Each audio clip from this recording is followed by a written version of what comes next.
നമസ്കാരം എല്ലാ സഹോദരി സഹോദരന്മാർക്കും ഒരു പുതിയ വീഡിയോയിലേക്ക് ഞാൻ നിങ്ങളെ സ്വാഗതം ചെയ്യുന്നു. അവിഹിതം പ്ലസ് പീഡനം അല്ല, പീഡനം പ്ലസ് അവിഹിതം.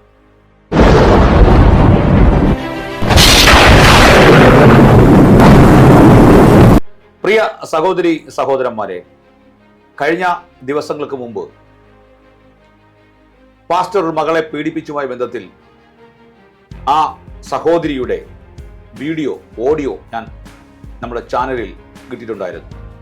എന്നാൽ അതിന് താഴെ സുനിത ഗോപാൽ എന്ന് പറയുന്ന ഒരു ID വന്ന് ഒരാഴ്ചയായിട്ടുള്ളത് തുടങ്ങിയിട്ട് വന്ന് ഒരു ലിങ്ക് പ്ലേ ചെയ്യാൻ അത് കാണാൻ വേണ്ടി ഇട്ടു. ഞാൻ ലിങ്കിലേക്ക് പോയപ്പോൾ അവിടെ ഒരു സഹോദരി തെളിവുകൾ പുറത്തുവിട്ടുകൊണ്ട് സംസാരിക്കുകയാണ്. എന്താണ് തെളിവെന്ന് ചോദിച്ചാൽ അവർക്ക് അറിഞ്ഞൂടാ എന്നാണ് പറയുന്നത്. അവർ 2 വീഡിയോ ഇറക്കിയിട്ടുണ്ട്. ആദ്യം ഒരു വീഡിയോ നിങ്ങളെ മുമ്പിൽ ഞാൻ പ്ലേ ചെയ്യുന്നു. അതിനുശേഷം നമുക്ക് ഈ പീഡനത്തിന് ഇരയായി എന്ന് പറയുന്ന ആ സഹോദരിയും ഈ വിഷയത്തിൽ പ്രതികരിക്കും. അത് നമുക്ക് പിന്നാലെ നമുക്ക് കേൾക്കാം. ആദ്യം നമുക്ക് മൈ ഡ്രീംസ് എന്ന് പറഞ്ഞുകൊണ്ട് ചാനൽ ആരംഭിച്ചിരിക്കുന്ന ഒരു സഹോദരി, അവരുടെ പേര് സിമി അനു എന്നാണ്. ഇവര് വീഡിയോകൾ നിരന്തരം പറയുന്നുണ്ട്, എനിക്കറിയില്ല.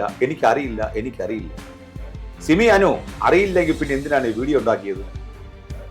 എന്തിനാണ് വീഡിയോ ഉണ്ടാക്കിയത്? സിമി അനു എന്തോ വേറെ ഉള്ള കാര്യങ്ങൾ തുടങ്ങാൻ വേണ്ടിയാണ് ചാനൽ തുടങ്ങിയത്. റീച്ചായി വരുന്നേ ഉള്ളൂ. എന്തായാലും നമുക്ക് കുറച്ച് റീച്ച് അവർക്ക് കൊടുക്കാം, രക്ഷപ്പെടട്ടെ അല്ലേ? ഓക്കെ, ഓരോ യൂട്യൂബേഴ്സും വളർന്നു വരട്ടെ. പക്ഷേ ഈ കേസ് കയറി പിടിച്ചിട്ട് എനിക്കറിയില്ല എന്നാണ് പറയുന്നത്. അറിയില്ലെങ്കിൽ പിന്നെ എന്തിനാണ് സിമി അനു ഈ വീഡിയോ കൊണ്ടുവന്നത്? ഏതോ ഒരു ഐഡിയിൽ നിന്ന് കേട്ട കാര്യം താങ്കൾ ഇവിടെ പുലമ്പുകയല്ലേ ചെയ്യുന്നത്. ഒരു കാര്യം ചെയ്യാം, സിമി അനുവിനെ ഒന്ന് കേൾക്കാം. ഓക്കെ. പാസ്റ്റർ മകളെ പീഡിപ്പിച്ചു എന്ന കേസിൽ ഒരു മാരക ട്വിസ്റ്റ് ഇപ്പൊ നടന്നുകൊണ്ടിരിക്കുകയാണ്. അതായത് ഒരു സുനിത ഗോപാൽ എന്ന് പറയുന്ന ഒരു ഐഡിയിൽ നിന്നും എനിക്കൊരു കമന്റ് കിട്ടി. ആ ഐഡിയുടെ ആധികാരികതയൊന്നും എനിക്ക് അറിഞ്ഞുകൂടാ. അതായത് ആ ID ക്രിയേറ്റ് ചെയ്തിട്ട് ഏകദേശം ഒരാഴ്ച ആയിട്ടുള്ളൂ. എനിവേ, എന്തായാലും ഈ പെൺകുട്ടിയുടെ കാര്യത്തിലും നമ്മൾ കാര്യങ്ങൾ കേൾക്കുക, ഈ പെൺകുട്ടി പറയുന്നത് മാത്രമാണ് നമ്മൾ കേട്ടിരിക്കുന്നത്. അതായത് ഒരു ചാനലിൽ കൂടെ ഇവള് പുറത്തു വിട്ടിരിക്കുന്ന കാര്യങ്ങൾ മാത്രമാണ് നമ്മൾ കേട്ടിരിക്കുന്നത്. നമ്മൾ ആരും തെളിവ് കണ്ടിട്ടില്ല. അപ്പോൾ ആ കാര്യങ്ങൾ നമ്മൾ ഇങ്ങനെ പബ്ലിക്കിന്റെ മുൻപിൽ അവതരിപ്പിക്കാമെങ്കിൽ ഇവരുടെ ഭാഗവും കൂടെ നമ്മൾക്ക് അവതരിപ്പിക്കുന്നത് തെറ്റില്ല എന്നാണ് എന്റെ പക്ഷം. എന്തായാലും നമുക്ക് 2 സൈഡും കേൾക്കണമല്ലോ. പാസ്റ്ററിന്റെ സൈഡിൽ നിന്നിട്ടുള്ള ആ ഐഡിയിൽ നിന്നുള്ള വ്യക്തി പറയുന്നത് ഈ പെണ്ണ് കൊടുത്തിരിക്കുന്നത്, അതായത് ഈ പാസ്റ്ററിനെതിരെ കൊടുത്തിരിക്കുന്ന കേസ് ഒരു കൗണ്ടർ കേസാണ്. അതായത് ഈ പെണ്ണ് വേറെ ഒരു അഡ്വക്കേറ്റുമായിട്ട്, ഈ പെണ്ണിന്റെ കല്യാണം കഴിഞ്ഞതാണ്, ഒരു പാസ്റ്ററുമായിട്ട് കല്യാണം കഴിഞ്ഞതാണ്. ഈ പെണ്ണ് അതിനുശേഷം ഒരു അഡ്വക്കേറ്റ്, അതായത് വയനാട്ടിലുള്ള ഒരു അഡ്വക്കേറ്റുമായിട്ട് അവിഹിത ബന്ധം പുലർത്തുകയും അയാളോടൊപ്പം താമസിക്കുകയും ചെയ്തുകൊണ്ടിരിക്കുന്ന കാലയളവിൽ ഈ പെണ്ണിനെതിരെ ഇതിന്റെ ഹസ്ബൻഡായ പാസ്റ്റർ ഒരു എന്താ പറയുക, നമ്മുടെ കൂത്താടുകുളം പോലീസ് സ്റ്റേഷനിൽ ഒരു പരാതി കൊടുക്കുകയും ഈ പെണ്ണിന്റെ വീട്ടുകാരൻ, അതായത് ഈ പെണ്ണിന്റെ ഫാദറായ പാസ്റ്ററും ആങ്ങളെയും ഒക്കെ ഈ വിവരം അറിയുകയും ഈ പെണ്ണിന്റെ പേരിൽ, അതായത് ഈ പെണ്ണിനെ തിരിച്ചു കിട്ടണം എന്നുള്ള രീതിയിൽ ഒരു കേസ് ഫയൽ ചെയ്യുകയും ചെയ്തു. അപ്പൊ അങ്ങനെ കംപ്ലൈന്റ് കൊടുത്തിരിക്കുന്നത് കൊണ്ട് ഇവർ കൊടുത്തിരിക്കുന്ന ഈ വക്കീല്, അതായത് ഈ പെണ്ണിന്റെ അവിഹിതത്തിലുള്ള ആ വക്കീല് ഈ പെണ്ണിനെയും കൊണ്ട് ഇവർക്കെതിരെ, ഈ പാസ്റ്ററിനെതിരെ കൊടുത്തിരിക്കുന്ന ഒരു കൗണ്ടർ കേസാണ് എന്നാണ് ഇതിനകത്തുനിന്ന് അറിയുവാൻ കഴിഞ്ഞിരിക്കുന്നത്. എനിവേ, അപ്പൊ അതിനകത്തെ സത്യം എന്താണെന്നൊന്നും അറിഞ്ഞുകൂടാ. എന്തായാലും ഇതിനകത്ത് യാഥാർത്ഥ്യങ്ങൾ നമ്മൾ മനസ്സിലാക്കേണ്ട കാര്യമുണ്ട്. കാരണം നമ്മളൊന്നും പൊട്ടന്മാരൊന്നും അല്ലല്ലോ. കാരണം ഈ പെൺകുട്ടിക്ക് ഇവളെ ചെറുപ്പത്തിലെ ഇദ്ദേഹം പീഡിപ്പിച്ചതാണെന്നാണ് ഇവള് പറയുന്നത്. അപ്പോൾ ചെറുപ്പത്തിലെ പീഡിപ്പിച്ചപ്പം ചെറുപ്പത്തിൽ ഓക്കെ അത് പുറത്തു പറയാനുള്ള പക്വതയും പാകതയും ഒന്നും ഇല്ല എന്ന് വിചാരിക്കാം. എന്നാൽ എന്തുകൊണ്ടാണ് അത് കുറെ വർഷങ്ങൾക്ക് ശേഷം ഇപ്പം അത് പൊട്ടിക്കൊണ്ട് വരുവാനുള്ള കാരണം? അതിന്റെ പിന്നിൽ എന്തെങ്കിലും ഒരു കാരണം കാണുമല്ലോ. അപ്പം അങ്ങനെ നോക്കുമ്പോൾ ഇവര് പറഞ്ഞ വാദവും ഈ പെൺകുട്ടിയുടെ വാദവും രണ്ടും കൂടെ നമ്മൾ വെച്ച് നോക്കുമ്പോൾ എന്തോ ഇതിനകത്തൊരു അപാകതയുണ്ട്. അതായത് ഈ പെൺകുട്ടിയുടെ വാദത്തിനകത്ത് ഒരു അപാകതയുണ്ട് എന്ന് തന്നെ നമ്മൾക്ക് മനസ്സിലാക്കേണ്ടിയിരിക്കുന്നു. കാരണം അല്ല എങ്കിൽ എന്തിനാണ് അവള് സ്വന്തം അപ്പനെതിരെ ഇങ്ങനെ ഒരു പരാതി കൊടുക്കുന്നത്? നമ്മൾക്കറിയാം, പ്രേമത്തിന് കണ്ണും മൂക്കുമൊന്നുമില്ല, പ്രത്യേകിച്ച് അവിഹിതത്തിന് തീരെ കണ്ണും മൂക്കുമൊന്നുമില്ല. അതുകൊണ്ടാണല്ലോ ഒരു ഭർത്താവ് ഇരിക്കുമ്പോൾ വക്കീലായ കുടുംബസ്ഥനായ ഒരു വക്കീലിന്റെ കൂട്ടത്തിൽ അവിഹിത ബന്ധത്തിന് പോവുകയും ഒക്കെ ചെയ്തത്. വക്കീലുമാരെ വിട്, ആണുങ്ങളെ വിട്, അവര് വെള്ളം കണ്ടാൽ ചവിട്ടും, എന്താ പറയുക, ചെളി കണ്ടാൽ ചവിട്ടും, വെള്ളം കണ്ടാൽ കഴുകും, അങ്ങനത്തെ ടൈപ്പാണ്. പക്ഷെ ഒരു വിവാഹിതയായ ഒരു പെണ്ണ് ഒരിക്കലും ഒരു വിവാഹിതനായ ഒരാളുടെ കൂട്ടത്തിൽ പോകാൻ പാടില്ല. കാരണം രണ്ട് കുടുംബങ്ങളാണ് അവിടെ തകരുന്നത്. അപ്പൊ അത് ഈ പെൺകുട്ടി ചെയ്തത് വളരെ മോശമായ ഒരു കാര്യമാണ്. അപ്പോൾ അങ്ങനെ ചിന്തിക്കുന്ന ഒരാൾക്ക് സ്വന്തം പിതാവിനെതിരെ ഒരു പീഡന പരാതി കൊടുക്കാനും വലിയ ബുദ്ധിമുട്ടൊന്നും വരുവാനുള്ള ചാൻസ് ഇല്ല. അപ്പം അങ്ങനെ കൊടുത്തിരിക്കുന്ന പരാതിയാണ് എന്നാണ് അറിയാൻ കഴിഞ്ഞത്. അതായത് ഈ പാസ്റ്റർ ഈ പെണ്ണിന്റെ അവിഹിതത്തിനെതിരെ കൊടുത്ത കേസിന് ബദലായി പാസ്റ്ററിനെ കൊടുക്കുവാൻ ഈ പെൺകുട്ടി കൊടുത്തിരിക്കുന്ന കേസാണ്. അതായത് സ്വന്തം അപ്പനെതിരെ ഈ പെൺകുട്ടി കൊടുത്തിരിക്കുന്ന കള്ള കേസാണ്, കൗണ്ടർ കേസാണ് ഇത് എന്നാണ് അറിയുവാൻ കഴിഞ്ഞിരിക്കുന്നത്. எனவே അതിന്റെ സത്യാവസ്ഥകൾ ഈ രണ്ട് ടീമുകളും നിയമപരമായി തന്നെ നീങ്ങുന്നുണ്ടല്ലോ. അതിന്റെ സത്യാവസ്ഥകൾ പുറത്തു വരട്ടെ. കാരണം കേരള പോലീസ് മണ്ടന്മാരൊന്നും അല്ലല്ലോ. ചുമ്മാ ഒരാൾ പീഡിപ്പിച്ചു എന്ന് പറഞ്ഞാൽ അതിനകത്ത് കേസ് എടുക്കാൻ മാത്രം മണ്ടന്മാരൊന്നുമല്ല. അതിന്റെ തെളിവുകളും കാര്യങ്ങളും ഒക്കെ അവർ അതിൻ്റെതായ രീതിയിൽ അന്വേഷിച്ച് കണ്ടെത്തട്ടെ. അപ്പം ഇതിന്റെ അകത്ത് ശരിക്കും ഒരു മാരകമായ വേർഷൻ എന്ന് പറയുന്നത് ഈ പെൺകുട്ടി പറയുന്നത് നുണയാണ് എങ്കിൽ എന്തൊരു ക്രൂരമായ കാര്യമാണ് ഈ പെൺകുട്ടി ചെയ്തിരിക്കുന്നത്. വേറെ പുറത്തുള്ള ഒരാൾക്കെതിരെ പോലും അല്ല, സ്വന്തം പിതാവിനെതിരെയാണ് ഈ പെൺകുട്ടി ഒരു പീഡന പരാതി കൊടുത്തിരിക്കുന്നത്. അപ്പൊ ആ പെൺകുട്ടിയുടെ മനസ്സ് എത്രമാത്രം ഒരു വികലമാണെന്ന് ചിന്തിക്കേണ്ടിയിരിക്കുന്നു. ഈ കാര്യം സത്യമാണെങ്കിൽ, ഈ പെൺകുട്ടി പറഞ്ഞത് നുണയാണ് എങ്കിൽ ഉള്ള കാര്യമാണ് ഞാൻ പറയുന്നത്. അപ്പം ശരിക്കും അദ്ദേഹം ഒരു എന്താ പറയുക, ഒരു ദൈവവേല ചെയ്യുന്ന ഒരു പാസ്റ്ററാണ്.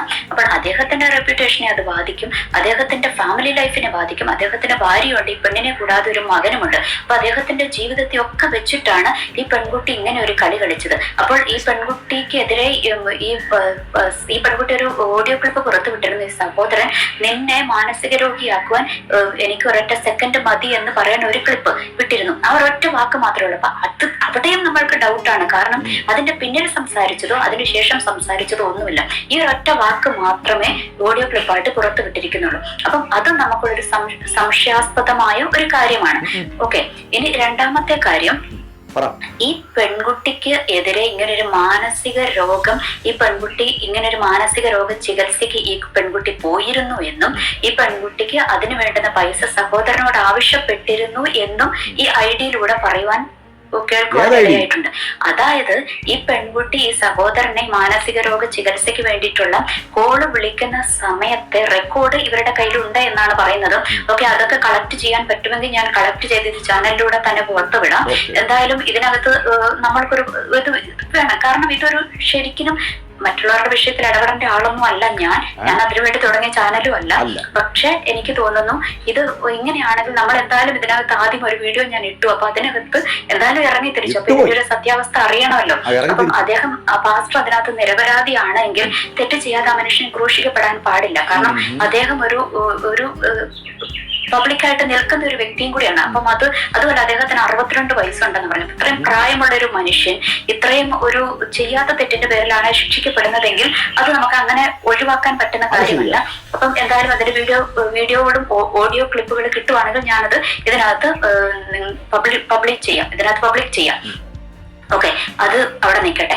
അപ്പം എനിക്ക് പറയാനുള്ള കാര്യം, അപ്പൊ ഈ പെൺകുട്ടീനെ ഇങ്ങനെ ഒരു മാനസിക രോഗിയാക്കി ചിത്രീകരിക്കാനുള്ള, ഇനിയിപ്പോ അവൾക്ക് മാനസിക രോഗം ഉണ്ടോ എന്ന് എനിക്ക് അറിഞ്ഞുകൂടാ. ഇനി ചിത്രീകരിക്കാനുള്ള ബുദ്ധി ശരിക്കും ആരുടേതാണ്? അത് ഈ വക്കീലിന്റേതാണോ എന്ന് നമ്മൾ ചിന്തിക്കേണ്ടിയിരിക്കുന്നു. കാരണം വക്കീലുമാർ അതിബുദ്ധിമാന്മാരാണ്. എപ്പോഴെങ്കിലും ഈ ഒരു കേസ് ഇയാൾക്കെതിരെ ഒരു പീഡന പരാതിയായിട്ട്, അതായത് ഇദ്ദേഹവുമായിട്ട് ഈ വക്കീലുമായിട്ട് അവിഹിത ബന്ധം ഈ പെൺകുട്ടിക്ക് ഉണ്ട് എങ്കിൽ ഈ പെൺകുട്ടി എപ്പോഴെങ്കിലും സുബോധം വന്നു കഴിയുമ്പോൾ ഈ വക്കീലിനെതിരെ ഒരു പീഡന പരാതി ഉന്നയിക്കാൻ ചാൻസ് ഉള്ളത് കൊണ്ട് ഇദ്ദേഹം മുൻകൂട്ടി എറിഞ്ഞു കളിക്കുന്നതാണ്, വക്കീൽ ബുദ്ധിയിൽ മുൻകൂട്ടി എറിഞ്ഞു കളിക്കുന്നതാണോ എന്ന് നമുക്ക് അറിഞ്ഞുകൂടാ. കാരണം നമ്മുടെ ഇന്ത്യൻ നിയമവ്യവസ്ഥയിൽ ഒരു കോടതിയിൽ പോയിട്ട് ഒരു മാനസിക രോഗിയായ, അതായത് മെന്റലി സ്റ്റേബിൾ അല്ലാത്ത ഒരു സ്ത്രീ അല്ലെങ്കിൽ ഏതെങ്കിലും ഒരു വ്യക്തി ഉന്നയിക്കുന്ന കാര്യത്തിന് കോടതി അത്ര വില കൽപ്പിക്കാറില്ല. അപ്പം അത് വക്കീൽ ബുദ്ധിയിൽ അതിന്റെ കുബുദ്ധി ഉദിച്ചതാണോ എന്നും അറിഞ്ഞുകൂടാ. അതിന് ഈ പെൺകുട്ടി നിന്നു കൊടുത്തതാണോ എന്നും എനിക്ക് അറിഞ്ഞുകൂടാ. எனவே എന്തായാലും ആ പെൺകുട്ടി ചെന്ന് പെട്ടിരിക്കുന്നത് ഒരു വലിയ ചതിക്കുഴിയിലാണ്. കാരണം ഈ വക്കീല് ഇതിനു മുന്നേ ഒത്തിരി പേരെ ദുരുപയോഗം ചെയ്യുകയും പൈസ തട്ടിപ്പ് കേസിലൊക്കെ പ്രതിയാണ്, ഇയാൾക്കെതിരെ കേസുകളുണ്ട് എന്നൊക്കെയാണ് ഈ ഐഡിയിൽ നിന്നും അവർ എഴുതിയിരിക്കുന്നത്. അതിനകത്തെ സത്യാവസ്ഥയൊന്നും എനിക്കറിഞ്ഞൂടാ. എന്തായാലും കാര്യങ്ങൾ നമ്മൾ അറിഞ്ഞിരിക്കണമല്ലോ. കാരണം മറ്റേ ഭാഗം പാസ്റ്ററിനെ കരിവാരി തേപ്പിക്കുന്ന ഒരു കാര്യം നമ്മളെല്ലാവരും പൊതുസമൂഹം അതൊരു ന്യൂസ് ആയിട്ട് കൊണ്ട് നടക്കുന്നുണ്ടെങ്കിൽ ഇതിന്റെ മറുവശവും കൂടെ നമ്മൾ പബ്ലിക് ആക്കാൻ ബാധ്യസ്ഥരാണ്. അപ്പൊ അതുകൊണ്ടാണ് ഞാനിത് പറയുന്നത്. എന്തായാലും കേരള പോലീസ് മണ്ടന്മാരൊന്നുമല്ല, അവർ ഇതിന്റെ രണ്ട് വശങ്ങളും അന്വേഷിച്ച് അതിന്റെ നിയമത്തിന്റെ വഴിക്ക് അത് പോകട്ടെ. എന്തായാലും നഷ്ടപ്പെട്ട മാനം ഒരിക്കലും തിരിച്ചു കിട്ടത്തില്ല. അതായത് ഈ പാസ്റ്റർ നിരപരാധിയാണ് എങ്കിൽ അദ്ദേഹം ആരുമാകട്ടെ, ഞാൻ അദ്ദേഹത്തെ ഒരു പിതാവ് എന്ന സ്ഥാനത്താണ് കാണുന്നത്. അതായത് ഇദ്ദേഹം ഈ പെൺകുട്ടിയുടെ പിതാവാണ്, വേറൊരു മകനുണ്ട്, അദ്ദേഹത്തിന്റെ പിതാവാണ്. അപ്പൊ ഒരു പിതാവിനെ സംബന്ധിച്ചിടത്തോളം സ്വന്തം മകള് എന്താ പറയുക ഒരു അന്യായമായ പീഡന പരാതി എന്താ പറയുക പിതാവിനെതിരെ കൊടുക്കുക എന്ന് പറഞ്ഞാൽ ആ മനുഷ്യന് താങ്ങാൻ പറ്റുന്നതിലപ്പുറമാണത് അല്ലെ. അത് ആ പെൺകുട്ടി പറഞ്ഞത് നുണയാണെങ്കിൽ, സത്യമാണെങ്കിൽ അദ്ദേഹം അത് അർഹിക്കുന്നതാണ്. എന്നാൽ സത്യമല്ല, നുണയാണെങ്കിൽ അത് ഒരു ഭയങ്കര ബുദ്ധിമുട്ടേറിയ ഒരു കാര്യമാണ്. പ്രത്യേകിച്ച് ഒരു അന്യരായിട്ടുള്ള പെൺകുട്ടിയല്ല, സ്വന്തം മകള് ഒരു പിതാവിനെതിരെ പീഡന പരാതി ഉന്നയിക്കുക എന്നൊക്കെ പറഞ്ഞാൽ അത് ഒത്തിരി ബുദ്ധിമുട്ടുണ്ടാക്കുന്നതും അദ്ദേഹത്തിന്റെ കുടുംബ ജീവിതത്തിലും ഒക്കെ ഒത്തിരി പ്രയാസം ഉണ്ടാക്കുകയും അദ്ദേഹത്തിന്റെ ഔദ്യോഗിക ജീവിതത്തിൽ ഒത്തിരി പ്രശ്നങ്ങൾ ഉണ്ടാക്കുകയും ഒക്കെ ചെയ്യും. അതൊന്നും ആരും തിരിച്ചു കൊടുക്കത്തില്ല. അപ്പൊ നമ്മൾ എപ്പോഴും അങ്ങനെയാണല്ലോ, നമ്മളൊരു കാര്യം കിട്ടില്ല അതിങ്ങനെ കുട്ടിഘോഷിക്കും. അതിന്റെ സത്യാവസ്ഥ വന്നു കഴിയുമ്പോൾ എല്ലാവരും പൊതുവെ സൈലന്റ് ആകും. അതങ്ങനെ നമ്മുടെ ഒരു മലയാളികളുടെ മൈൻഡ് അങ്ങനെയാണ്. മറ്റുള്ളവരെ കുറ്റം വിധിക്കാൻ നമ്മൾക്ക് എപ്പോഴും ഭയങ്കര താല്പര്യമാണ്. എന്നാൽ അതിന്റെ സത്യാവസ്ഥ ആരും കുട്ടിഘോഷിക്കാറില്ല. അപ്പൊ അതുകൊണ്ട് ഇതിന്റെ സത്യം എന്തായാലും പുറത്തു വരട്ടെ. അപ്പോൾ ഈ പെൺകുട്ടി ഇങ്ങനെ ഒരു മറുവശവും കൂടി ഇതിന്റെ ഈ സൈഡിൽ പാസ്റ്ററിന്റെ സൈഡിൽ നിന്ന് അവർ പറയുന്നുണ്ട്. അപ്പോൾ ഇത് രണ്ടും കൂടെ ചേർത്തിട്ടുള്ള സത്യം വെളിയിലോട്ട് കൊണ്ടുവരാൻ നമ്മൾക്ക് ശ്രമിക്കാം. എനിവേ, അപ്പം എനിക്ക് പെൺകുട്ടിയോടാണ് പറയാനുള്ളത്, പെൺകുട്ടി നീ നുണയാണ് പറയുന്നതെങ്കിൽ, അതായത് സ്വന്തം പിതാവിനെ കുറിച്ച് നീ നുണയാണ് പറയുന്നതെങ്കിൽ അത് ഭയങ്കരമായ നീ ചെയ്യുന്ന അതിലും ഭേദം അദ്ദേഹത്തെ കൊല്ലുന്നതാണ്. അപ്പൊ നീ ചെയ്യുന്നത് ഒരു ഭയങ്കരമായ ഒരു കുറ്റകൃത്യമാണ്. നീ ഒരിക്കലും അത് ചെയ്യരുത്, നീ അത് തിരുത്തണം. കാരണം ഇന്നലെ കണ്ട നിന്റെ അവിഹിതത്തിന് കൊണ്ടുപോയ, കാരണം നിന്നോട് സ്നേഹത്തോടെ കൊണ്ടുപോയതൊന്നും അല്ല അയാള് അല്ലെ. നമുക്കറിയാം, ഒരു വിവാഹിതനായ ഒരു വ്യക്തി ഒരു വിവാഹിതയായ ഒരു സ്ത്രീയുമായിട്ട് അവിഹിത ബന്ധത്തിന് പോകുന്നുണ്ടെങ്കിൽ ജസ്റ്റ് ഒരു ശാരീരിക സുഖം മാത്രമേ അയാൾ ഉദ്ദേശിക്കുന്നുള്ളൂ, അതിലപ്പുറം ഒന്നും അതിനകത്തില്ല. അപ്പൊ ആ സംഭവം സത്യമാണെങ്കിൽ അയാളല്ല, നിന്നെ പോറ്റി വളർത്തിയ നിന്റെ സ്വന്തം പിതാവിനോട് നീ കുറച്ച് കൂറ് കാണിക്കണം. കാരണം ഇന്നലെ കണ്ട അയാളോടല്ല, കാമം തോന്നിയ അയാളോടല്ല, നിന്നെ പോറ്റി വളർത്തിയ ആ പിതാവിനോട് നീ കൂറ് കാണിക്കണം. അയാൾ പാസ്റ്റർ എന്നുള്ളതൊക്കെ അവിടെ നിൽക്കട്ടെ, നിന്റെ പിതാവാണ്. ആ പിതാവ് എന്നുള്ള ഒരു ബഹുമാനം, ആ പിതാവ് എന്നുള്ള ഒരു കൺസിഡറേഷൻ ആ വ്യക്തിക്ക് കൊടുക്കണം. അത് അദ്ദേഹം അർഹിക്കുന്നുണ്ട് എന്ന് മാത്രമേ എനിക്ക് പറയാനുള്ളൂ. ഇനി അപ്പൊ ഇതിന്റെയൊക്കെ അപ്പുറം എനിക്ക് പറയാനുള്ളത്, ഇദ്ദേഹവുമായിട്ട് ചേർന്ന് നിൽക്കുന്ന വ്യക്തികൾ, അദ്ദേഹം ഒരു പാസ്റ്റർ ആണെന്ന് പറയുന്നു, ആ സഭക്കാരോ അതിലുള്ളവരാരും ഇതിനൊരു എന്താ ആണെന്ന് നമ്മളെ കഴിഞ്ഞും ഇതിന്റെ അകത്തു നിന്ന് കളിക്കുന്ന ഇവർക്കാണല്ലോ സത്യങ്ങൾ അറിയാവുന്നത്. സത്യം എന്തായാലും വെളിയിൽ വരട്ടെ. എന്തായാലും അദ്ദേഹം നിരപരാധിയാണെങ്കിൽ തീർച്ചയായും അദ്ദേഹം നീതി അർഹിക്കുന്നുണ്ട്, അദ്ദേഹത്തിന് നീതി ലഭിക്കണം. മറിച്ച് ഈ പെൺകുട്ടിയുടെ ഭാഗത്താണ് സത്യമെങ്കിൽ ഈ പെൺകുട്ടിയും നീതി അർഹിക്കുന്നുണ്ട്. എനിവേ, ഇതിന്റെ ഇടയ്ക്ക് നിന്ന് കളിക്കുന്ന വക്കീൽ, അദ്ദേഹം തെറ്റ് ചെയ്യാത്തവനാണെങ്കിൽ അദ്ദേഹവും നീതി അർഹിക്കുന്നുണ്ട്. ഇനി അതല്ല, രണ്ട് കുടുംബങ്ങളെ വെച്ച് ഇദ്ദേഹം കളിക്കുകയാണെങ്കിൽ അദ്ദേഹവും വളരെ നീചമായ കുറ്റകൃത്യമാണ് ചെയ്തുകൊണ്ടിരിക്കുന്നത്. അദ്ദേഹത്തിനും ശിക്ഷ ലഭിക്കട്ടെ. നമ്മൾക്കറിയാം, എന്തായാലും സത്യം എന്നതിൽ വെളിയിൽ വരും. ആ ഒരു സത്യം വെളിയിൽ വരുന്ന ഒരു അവസരത്തിന് വേണ്ടി നമ്മൾക്ക് കാത്തിരിക്കാം. എനിവേ, നമ്മൾക്ക് ഇതിന്റെ ഫർദർ ഡീറ്റെയിൽസ് ഞാൻ അറിയുവാണെങ്കിൽ നിങ്ങളെ ഞാൻ അറിയിക്കാം. എപ്പോഴെങ്കിലും ഇദ്ദേഹത്തെ ഇത് സത്യം അറിഞ്ഞു കഴിയുമ്പോൾ ഈ പാസ്റ്ററിനെ, എന്തായാലും പെൺകുട്ടിയുടെ വാദം നമ്മൾ കേട്ടു, അപ്പോൾ പാസ്റ്ററിന്റെ വാദവും നിങ്ങളുടെ മുമ്പിലേക്ക് കൊണ്ടുവരുവാൻ ഞാൻ ശ്രമിക്കാം. കാരണം നമ്മൾ ഇതിനകത്തൊന്ന് ഇറങ്ങി പുറപ്പെട്ടു പോയല്ലോ. അപ്പം അതിനകത്ത് ഞാൻ ഇതിനു വേണ്ടി എന്താ പറയുക ക്രിസ്ത്യൻസിനെ ഉദ്ധരിക്കാനോ പാസ്റ്റർമാരെ ഉദ്ധരിക്കാനോ അല്ലെങ്കിൽ അച്ഛന്മാരെ ഉദ്ധരിക്കാനോ ഒന്നും ഇറങ്ങി പുറപ്പെട്ട ചാനലൊന്നും അല്ല. എനിക്കിതിന് വേറെ ഒരു ഉദ്ദേശമുണ്ട്. ഞാൻ ജനറലായിട്ട് കാര്യങ്ങൾ പറഞ്ഞ് ഇതിന്റെ പിന്നിൽ എനിക്കൊരു ഉദ്ദേശമുണ്ട്. അതിനുവേണ്ടി ഞാൻ തുടങ്ങിയിരിക്കുന്ന ചാനലാണ്.